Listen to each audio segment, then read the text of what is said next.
Tonight, an Oldham County family is grieving after a driver going more than 100 miles per hour crashed into their car and killed their son. It's our top story at 5. I'm Eric King. And I'm Shay McAllister. The boy was a 5th grader at Kenwood Station Elementary. That's in Crestwood, Kentucky. The suspect is the man you see here. His name is Demetrius Walter. He's 23 years old, and now he's charged with the 10-year-old's murder. Kentucky State Police say all of this started when they tried to pull him over when they noticed him driving recklessly on I-71. They tell us that's when he sped off and led troopers on a chase. Well, according to Kentucky State Police, Walter sped to the Crestwood exit ramp right along State Road 329. That's where he crashed into the SUV, killing that boy who was a passenger inside. Oldham County schools have identified that child as Jake Luxemberger. And tonight, WHAS11's Isaiah Kim Martinez has a message from the family in mourning and tells us more about that suspect. Well, according to court records, the suspect in this tragic collision has evaded police before, even ordered to take part in a diversion program last year as a result. Now, we also asked Kentucky State Police about their policies when it comes to high-speed chases. The deadly crash happened just about a mile and a half from Kenwood Station Elementary, where Jake Luxemberger went to school since he was in kindergarten. Now his family is asking for continued prayers and support. They tell us in a statement, quote, "We are devastated at the loss of our amazing son, Jake. Words cannot capture what he meant to his family and friends. He was a light in this world, a light that was extinguished too soon." The family also revealing Jake's grandmother was driving the SUV when they were hit, and she's recovering. Jake Luxemberger, seen here in photos, looks to have loved baseball, U of L, and to smile. The suspect, 23-year-old Demetrius Walter, is charged with murder, among other charges. Authorities tell us he was driving a stolen car without a driver's license. How Walter ended up back on the road Saturday is unclear. Meanwhile, Kentucky State Police gave us insight on their high-speed chase policies. They say pursuits should be terminated for heavy traffic or in neighborhoods, as well as school and work zones. KSP tells me at the early stage in this investigation, they have no indication that the trooper violated any policies during this pursuit. In Crestwood, Isaiah Kim Martinez, WHAS 11 on your side. Tonight, we know details regarding the funeral arrangements are still being finalized. Meanwhile, the Oldham County School District is offering grief counselors for all of the students and the staff this week. West Washington schools in southern Indiana started 2 hours late this morning, and that was designed to allow staffers to grieve the loss of a student. Police in Washington County, Indiana said 15-year-old Marty Storms was driving on Bexmill Road Saturday when he lost control of his truck and rolled it. He died at the hospital. Another teenager in the car was hurt, but is expected to survive. Indiana State Police say speeding appeared to be a factor. They also point out Storms did not have a driver's license. The school district spent the morning meeting with staff members so they could grieve collectively and prepare to help support the students and their needs. And police were called to a double shooting yesterday afternoon involving 2 young people near the Park Duval Community Health Department. Investigators with LMPD say they got that call just before 5 on Dr. William G. Weathers Drive. When officers got on scene, they tell us they found 2 teens that had been shot, one shot multiple times. Both were taken to the hospital where they are expected to survive. Police say they are going to need the public's help with working this case. The easiest way is to call the tip line with relevant information. Police in Elizabethtown are looking for the person who stole a car with a 7-month-old baby inside. That baby was later found unharmed. E-Town police said it happened around 6:30 Sunday night on Michelle Avenue. If you know anything, you're urged to call Hardin County Crime Stoppers at 1-800-597-8123. LMPD say they are looking for a man responsible for shooting and killing a woman at the CVS on East Broadway. It happened back in May. LMPD just posted these photos of 32-year-old Maurice Byers on their social media accounts today. They say he's about 5'8" and 160 pounds. Anyone with any information is encouraged to call that anonymous tip line. It is 574-LMPD.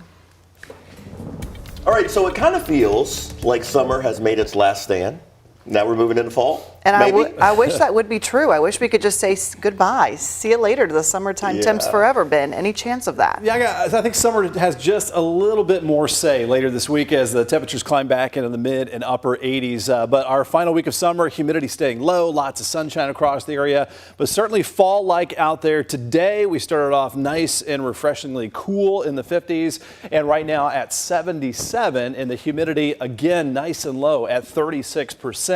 Have had just a few clouds out there, but a nice bright blue sky as we look at it live here with our Hughes and Coleman cam, part of our U of L Health camera network. Our metro temps right now mid 70s in most spots, 76 in Linden Prospect, checking in at 73, and pretty much 70s across the board with that nice north breeze. And there are a few of those fair weather cumulus clouds in that north flow right now. So futurecast remains quiet for tonight. It's going to be great maybe to take a stroll around the neighborhood in the 60s after sunset, which is right around 7:45, and we get started on the cool side tomorrow morning as well with maybe a little patchy valley fog. Tomorrow afternoon, sunshine, upper 70s and lower 80s. So our forecast here for tonight, low of 55 degrees, mainly clear, 70s at lunchtime, and just a bit warmer tomorrow with our high temperatures hovering around 80 degrees. But notice there is some warmer air just out to the west. I'll show you that warm up and when we'll eventually see another rain chance coming up.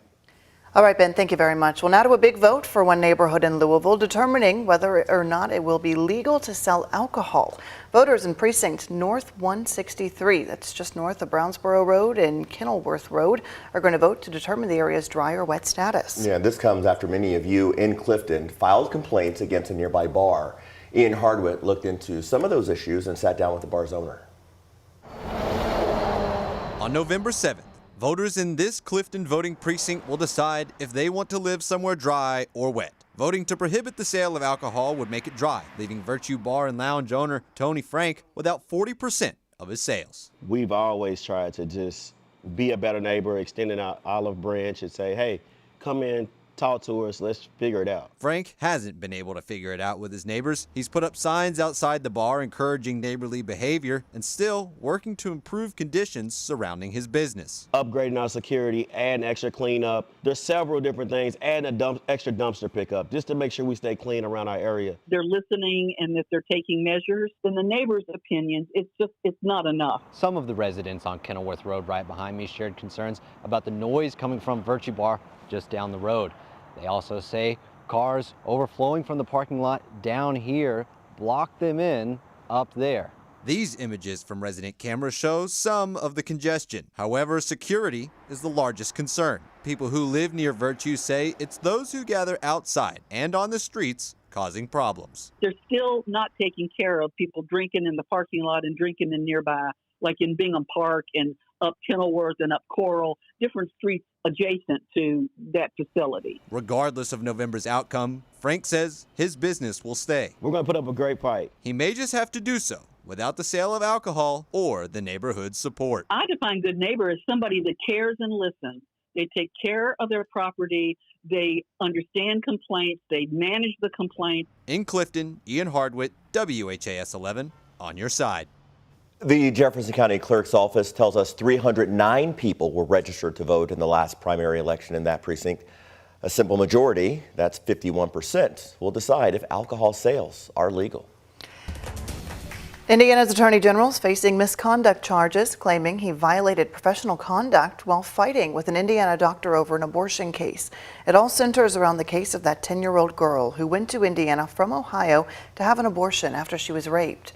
Rakita sued Indiana University Health, saying the girl's doctor violated privacy protocols when speaking about that case at an abortion rally.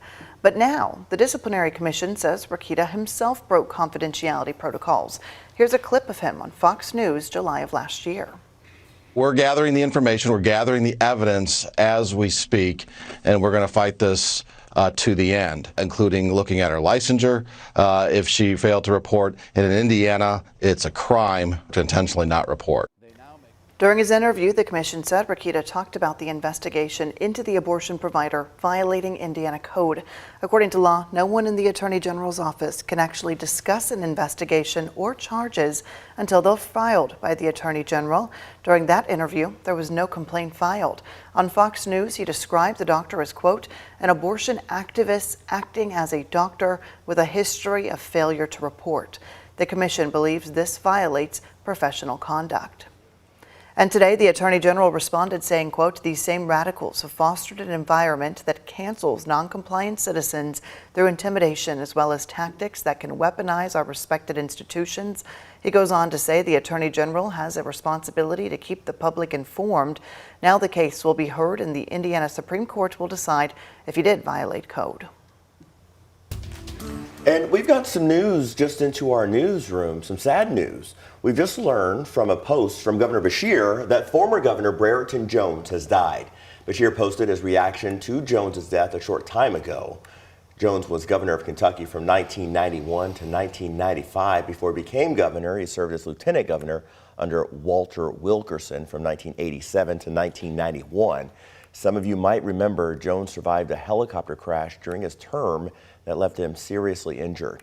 He's survived by his wife, Libby. Brereton Jones was 84 years old.